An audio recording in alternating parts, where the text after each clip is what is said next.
নমস্কার বন্ধুরা, শিল্পা রান্নাঘরে আপনাদের সবাইকে স্বাগত। আজ আপনাদের সাথে শেয়ার করব রুই পোস্তের রেসিপি। এই রেসিপিটি আপনারা খুব সহজে এই বাড়িতে থাকা উপকরণ দিয়েই বানিয়ে নিতে পারবেন। তাহলে চলো রেসিপিটি দেখে নেওয়া যাক। এখানে আমি কড়াইয়ে তেল দিয়ে দিয়েছি। তেলটা গরম হয়ে গেলে এবার এর মধ্যে আমি দিয়ে দেবো কেটে রাখা রুই মাছ। রুই মাছগুলো আমি আগে থেকে নুন হলুদ মাখিয়ে রেখেছিলাম। এখন আমি রুই মাছটা ভেজে নেব।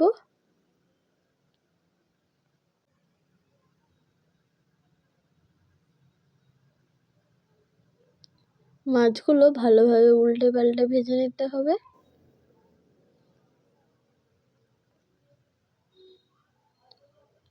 বেশি লাল করে ভাজার দরকার নেই, এভাবে হালকা করে ভাজলেই হবে। এখন মাছগুলো আমি তুলে নিচ্ছি।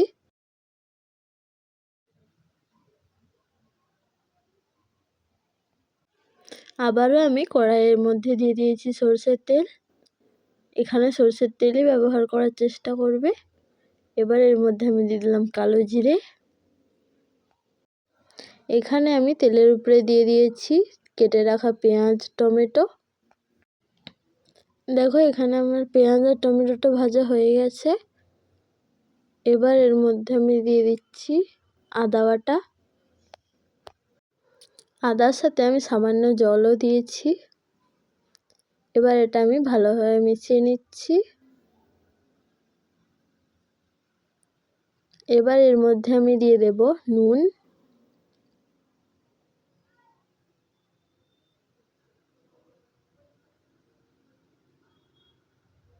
আর দিয়ে দিলাম শুকনো লঙ্কার গুঁড়ো। আবারও সব আমি ভালোভাবে মিশিয়ে নিচ্ছি।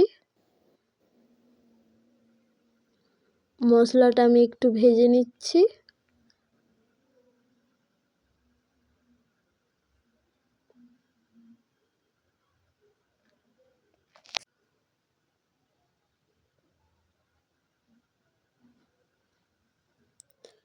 আমি এখানে হলুদ ব্যবহার করিনি।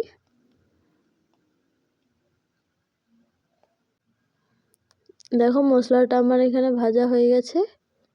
এবার এর মধ্যে আমি দিয়ে দিলাম চিনি।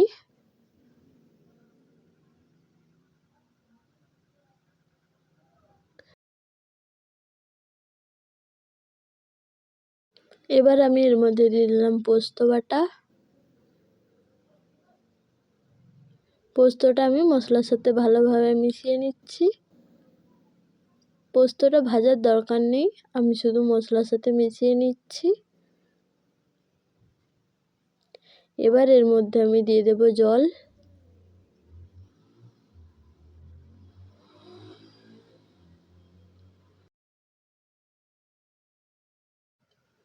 জলের সাথে পোস্তটা ভালোভাবে মিশিয়ে দিয়েছি। এভাবে গ্রেভিটা আমি 2 থেকে 3 মিনিট রান্না করে নেব।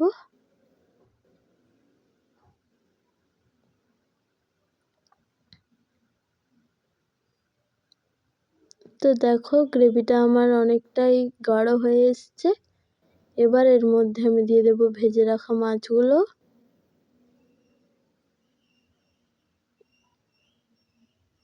মাছগুলো পোস্তর সাথে ভালোভাবে মিশিয়ে দিতে হবে।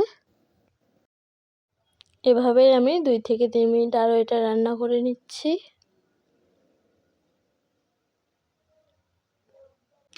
তো দেখো এখানে আমার রুই মাছের পোস্ত একদম রেডি। এটা এবার আমি নামিয়ে নিচ্ছি। তো আজকের রেসিপি কেমন লাগলো কমেন্টে জানাতে ভুলবেন না।